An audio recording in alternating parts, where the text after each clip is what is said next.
The psychology of people who shut down when anxious. Core archetype angle. Single, most emotionally resonant. The hidden pain of the hyper-responsible nervous system. A life built around preventing emotional explosion. This archetype revolves around people who learned early in life that big emotions, especially conflict, distress, or intensity, were dangerous. So their entire nervous system adapted by developing a shutdown reflex, emotional freezing, withdrawal, silence, dissociation, or going blank. The paradox? The very mechanism that once protected them is now the thing that isolates them. This core angle will drive the entire narrative below. There's a certain moment, so small, so fast, that almost no one sees but you. It happens when anxiety hits your body not as a feeling, but as a shutdown. You stop speaking. Your thoughts go foggy. Your chest tightens. Your words retreat somewhere deep inside, unreachable, like they've fallen behind a locked door. And people around you misunderstand this moment. They think you're being distant, cold, uncooperative, dramatic, or overly sensitive. They don't realize that on the inside, your nervous system is trying desperately to keep you safe. They don't realize that silence isn't your choice, it's your shield. This video is about you, the person whose anxiety doesn't erupt outward, but collapses inward. The person who doesn't fight, doesn't argue, doesn't shout, but shuts down. You've spent years trying to explain this, years apologizing for it, years fighting yourself over it. Maybe you've wondered, why do I disappear when it matters most? Why do I freeze when I need my voice the most? Why can't I access my words until the moment is already gone?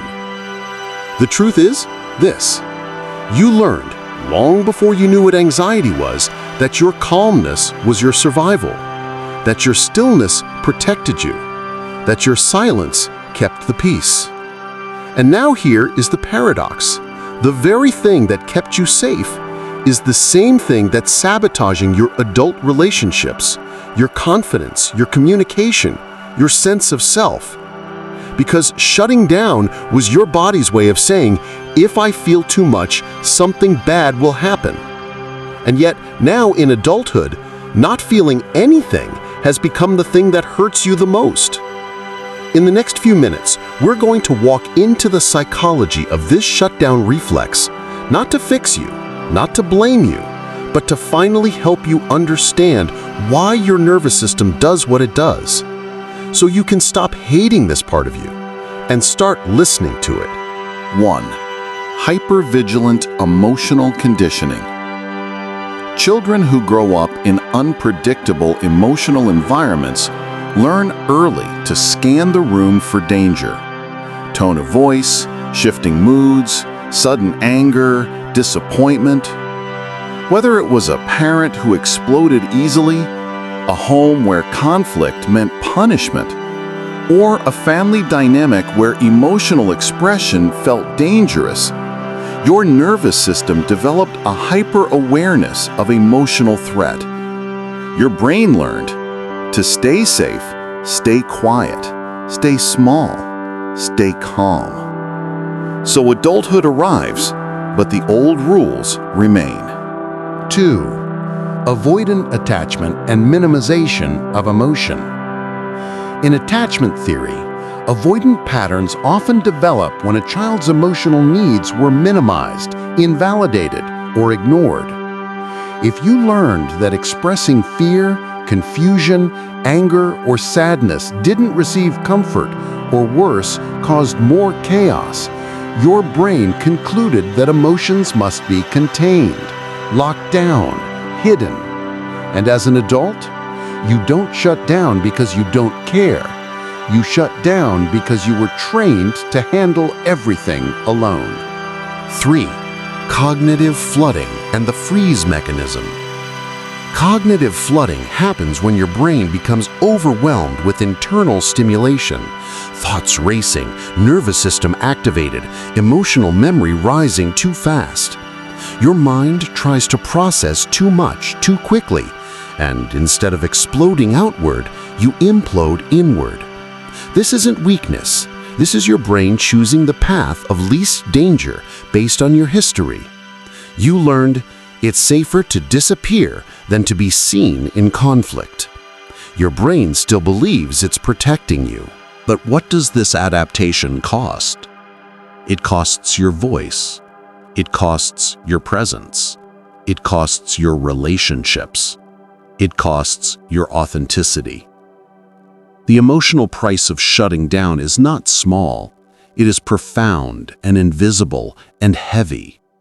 You live with the grief of unspoken thoughts, the argument you couldn't finish, the boundary you couldn't set, the truth you couldn't say, the feelings you couldn't share. You live with the guilt of disappearing, even though disappearing was never a choice. It was a nervous system inheritance. And the fear underneath all of this, the fear you rarely admit even to yourself, is the fear of being emotionally exposed. The fear that if you let someone see your vulnerability, they will weaponize it, minimize it, or walk away from it. Carl Jung once said, "There is no coming to consciousness without pain." And the pain in this archetype is the pain of awakening to the realization that you have spent years protecting yourself from emotional danger, yet in doing so, you've also protected yourself from connection. You sacrificed authenticity for belonging, and now you're stuck in the middle, longing to be seen, but fearing what will happen if you are. Shutting down gave you safety, but it took something in return: your ability to stay emotionally present. So how does this childhood adaptation play out in adulthood? Here are the most common manifestations. 1. You might go blank during difficult conversations, not because you don't care, but because your nervous system pulls the emergency brake. 2. You become an adult who avoids conflict at all costs. You apologize too quickly, shut down disagreements, or withdraw before things escalate. 3. You lose your words in moments when you need them most. Arguments, serious discussions, interviews, feedback sessions. Your mind freezes, and later you think of everything you should have said. 4. You detach emotionally when overwhelmed. You numb out, disconnect, or retreat into silence when feelings grow too intense. 5. You struggle with boundaries, not because you don't know what bothers you, but because voicing it feels dangerous. 6. You become overly self-reliant. You share little. You ask for nothing. You hold everything inside because letting people in feels like vulnerability you were never allowed to have. But none of these are personality flaws. They are strategies. Strategies that once protected you from real or perceived danger. Unlearning begins with witnessing. Not blaming yourself, not forcing yourself to just speak up, but noticing the pattern and saying, "This is my nervous system trying to protect me. This is not evidence that something is wrong with me." Once you witness the shutdown response, you reduce its power. You interrupt the old pattern. You introduce choice where once there was only reflex. And that is where healing begins. Healing from the shutdown response is not about becoming someone different.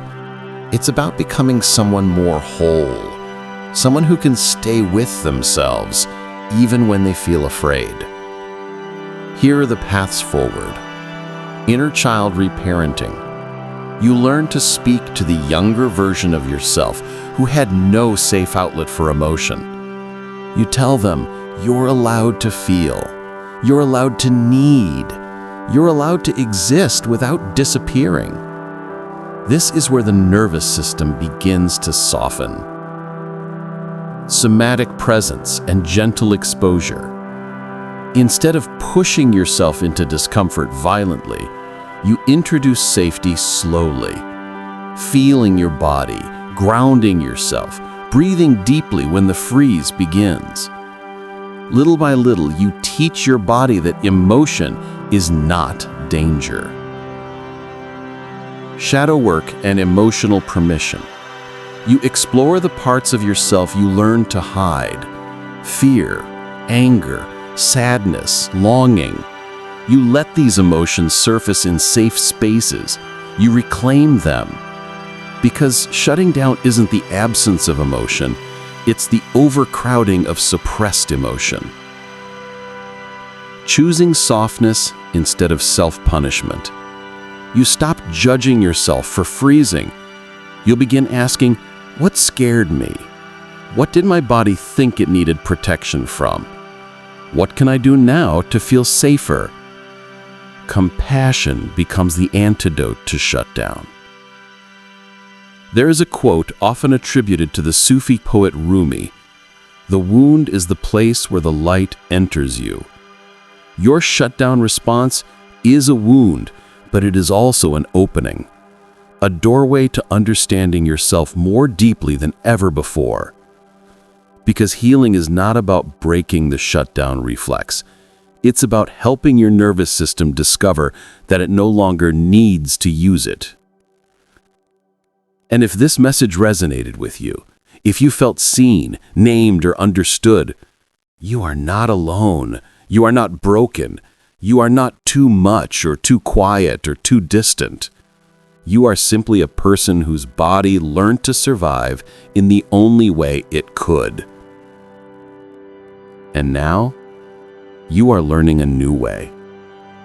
If this message spoke to you, share it with someone who needs it, and subscribe if you want more content like this, not to fix you, but to help you become whole.